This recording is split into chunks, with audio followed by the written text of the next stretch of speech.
Chill or Be Chilled by TotalSkeletonTrash. Chapter 16, in which Mettaton knows a lot about Georgian cabinetry. Once the security system was installed in the doors, the cameras, both hidden and obvious, were the next step. Alphys had you guide the small group from room to room inside, planting the motion-detecting cameras where they'd be able to pick up the most activity from the windows. Honestly, Alphys was doing the lion's share of the work. Undyne was busy gloating over you and Sand still, Mettaton was still flirting heavily, and Papyrus had given up entirely, waiting at the front door for Frisk and Toriel like a puppy. You nod at the cameras. So, what happens when they see someone who's not supposed to be there? You ask. Alphys grins proudly. They give the trespassers 10 seconds to clear out, Alphys says. It plays a recording, telling them to get out or the defenses engage. Defenses? You ask. Mettaton smiles widely. Lasers, darling, he coos. They work very nicely. They're set to stun any enemies. And if they don't work, well, you can always call your dear friend Mettaton and he'll be there in a flash to rescue you. He gives you a broad wink. Oh, you know what he's doing. His eyes move almost imperceptibly to Sans. Won't be necessary. Sans can't help but take the bait. I'll be here. He locks eyes with the robot and pronounces very clearly, every single night. Then he glances at you with almost infuriating confidence. Guys, you sigh. Mettaton, I know you live for this stuff, but there's no need for drama right now, okay? I've had a pretty tough day, and Sans... You trail off and sigh. What, like you're going to lecture him for saying he'll be there for you in case of danger? Still, you're pretty sure that Sans had been hammering across a little more than that, the way he had been looking at Mettaton. You're not a fan of being talked about like you're some valuable commodity. You guys just be nice, you finally sigh. Oh, darling, I am so sorry, Mettaton cries. I never meant to distress you, and with the just awful day you've had, oh, I just feel terrible. Come here, precious. He wraps his cold metal arms around you, pressing your face against the smooth chassis of his chest. What kind of star of screen and stage would I be if I failed to comfort my #1 fan properly? You have to laugh, thinking of the utter ridiculousness of the situation. He begins to stroke your hair comfortingly. There, pet, it will all be fine. In this position, Mettaton knows that you can't see anything more than the polished curve of his chest plate, so he has absolutely no problem in giving Sans a wide, predatory smile. Sans glares absolute black fury at the robot, but by the time you manage to get away from the hug, he's got a placid smile on his face. Undyne, on the other hand, is barely paying attention to the installation, watching this all with delight. Hey, Reeds, do you have any bags of popcorn downstairs? She asks in a high-pitched voice. You look at her, mystified. I don't think so, dude. Why? When Undyne only gives you an innocent smile, you think you figured it out. Oh God, we totally missed lunch, and it's practically dinner time already. I'm so sorry. You've got to be starving. You sigh, then blink. Oh no. Oh God, the Queen is coming here, and it's dinner time. You take a deep breath, trying to figure out what you need to do. Does she eat pizza? We've got leftovers. Oh God, I'd better get more. Undyne sighs and straightens up from her crouch next to a handful of wires. Sweetie, I'm gonna help Reeds with dinner, she tells Alphys, who has practically retreated into the conversation, too fixated on, well, whatever it is she's doing with those wires. Fine, okay, she says distractedly, sparing a glance over and only looking at Undyne when she swoops to kiss the dinosaur's cheek.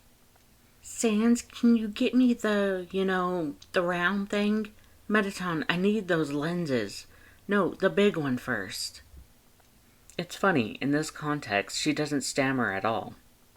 She's in perfect control of the tiny system she's creating. It's lovely to see. You grin at Undyne, then look at both Mettaton and Sans. Play nice, you instruct firmly, and they both look at you like schoolboys who've been caught fighting. They do have the good sense to stop arguing until you're out of earshot. You nearly walk past Papyrus, who is pacing anxiously at the door in the front hall. Hey Paps, that's not going to make them come any faster. You tease him. I know, I am just impatient, he says awfully reasonably. Frisk is so excited to see your home. Our home, you remind him. Come on, bud, you moved in all your stuff.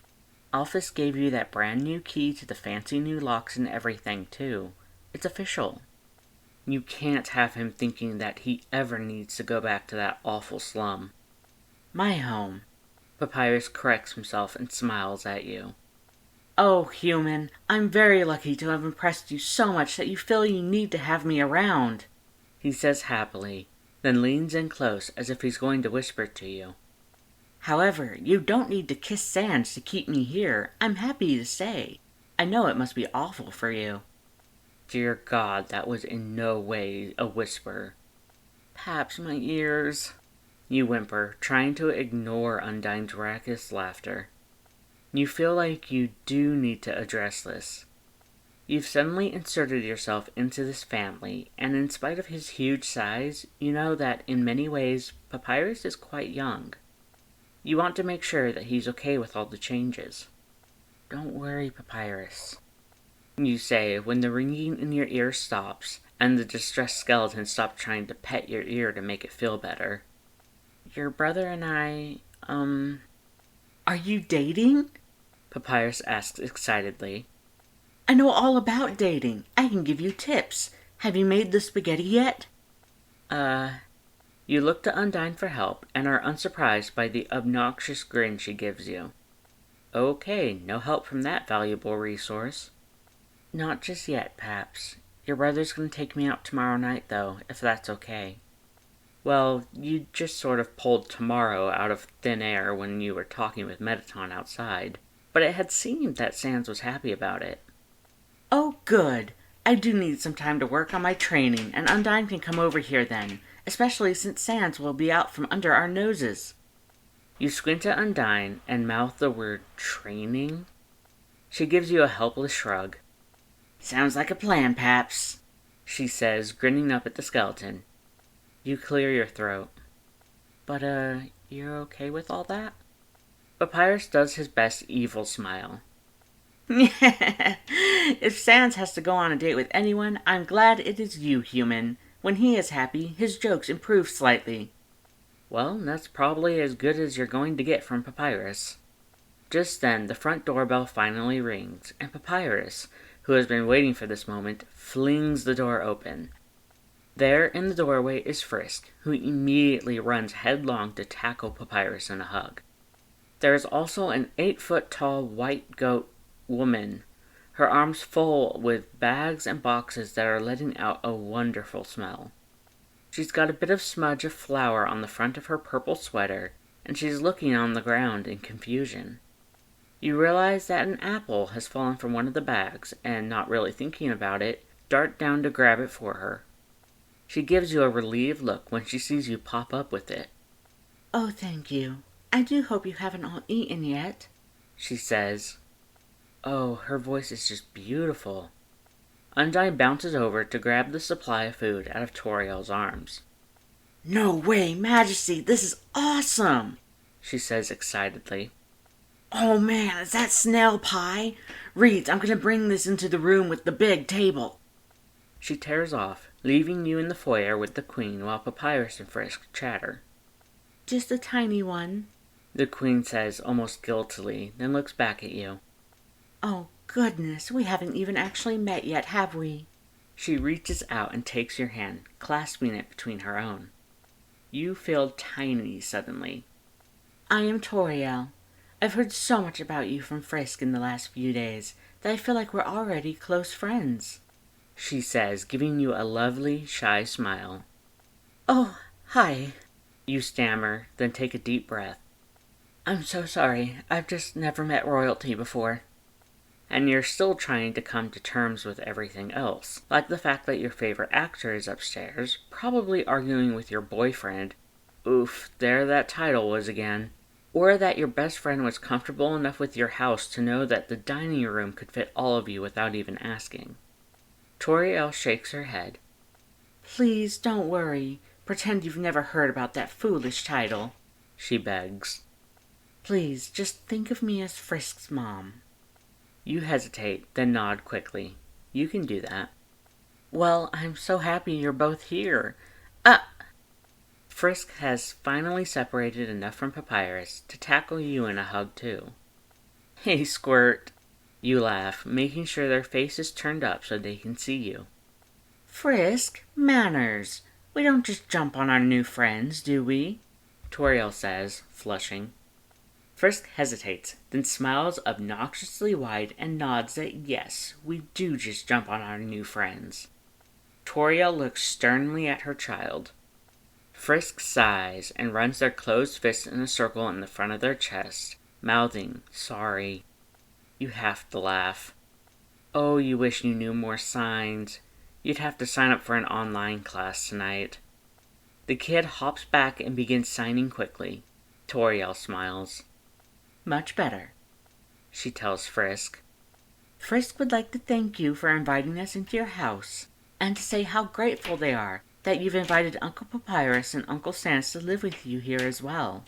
They say that your house is beautiful, and that they're sorry that you've had trouble with mean humans too. Frisk continues to sign, and Toriel looks shocked. Frisk, you will most certainly not beat anyone up, she admonishes. You giggle and ruffle Frisk's hair. Thanks for the thought, little dude, you say, then smile back at Toriel, who is shifting slightly.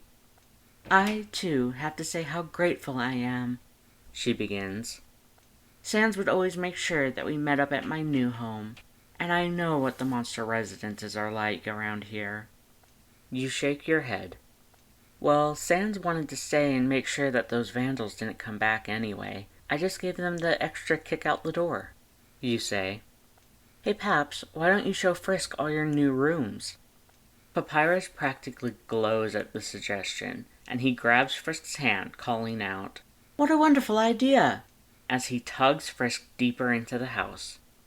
Frisk lets out a wild burst of laughter as they're pulled along. Toriel smiles fondly behind them, then looks back at you.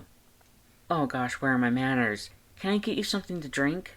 Oh, and you brought all that food for dinner too, you say, suddenly feeling quite rude. Toriel seems to care a little more than you do about propriety. Oh, some of it needs to warm in the oven if you don't mind. I would love a cup of tea while everything heats up, though, she says shyly. All finished. Alphys calls from the top of the stairs and proceeds down them, looking tired. Your first line of defense is firmly in place, darling.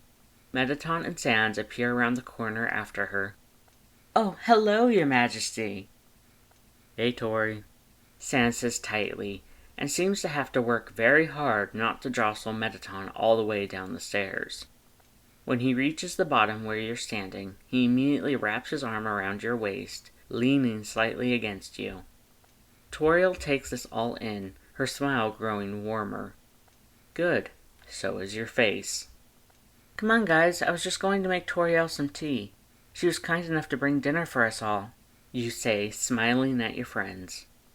Why don't we all go into the kitchen and get drinks while I warm the food up?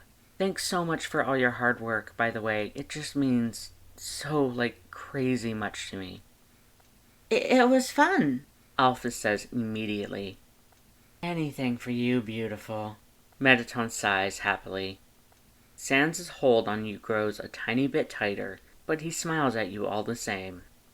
Anything I can do for you, I'll do, he says seriously, and you can tell he means it. Oh.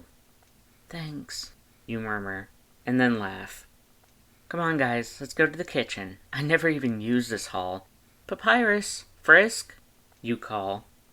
In a minute, human. Frisk hasn't seen my puzzletorium yet. Papyrus calls back impatiently. You roll your eyes, wondering how this suddenly became normal, and led the way. Sans releases your waist, but only to twist his fingers back through yours. You weren't too mean to Mettaton, were you? You whisper under your breath. I like him. I know you do. That's why he's not a scrap pile right now. Sans grumbles.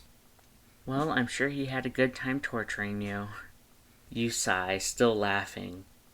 But you really need to relax. There's only one monster out there for me right now. Yeah? You turn to give him a stern look. You were admiring the one Toriel had used on Frisk so much that you wanted to perfect your own, but he's looking so happily at you that you forget to narrow your eyes. Yeah, bonehead, you say, grinning at him. He stays silent for a moment, walking by your side, and listening to the running narration of Mettaton 15 feet behind you, who is explaining the artistic merit of the architecture, paintings, and furniture as he passed them to anyone who would listen. Great, he finally says, looking over at you again. Great. Hey guys, Mel here. Thank you so much for listening. If you enjoyed it, please like this video, and if you want to see more, consider subscribing. I look forward to bringing you the next chapter. Bye!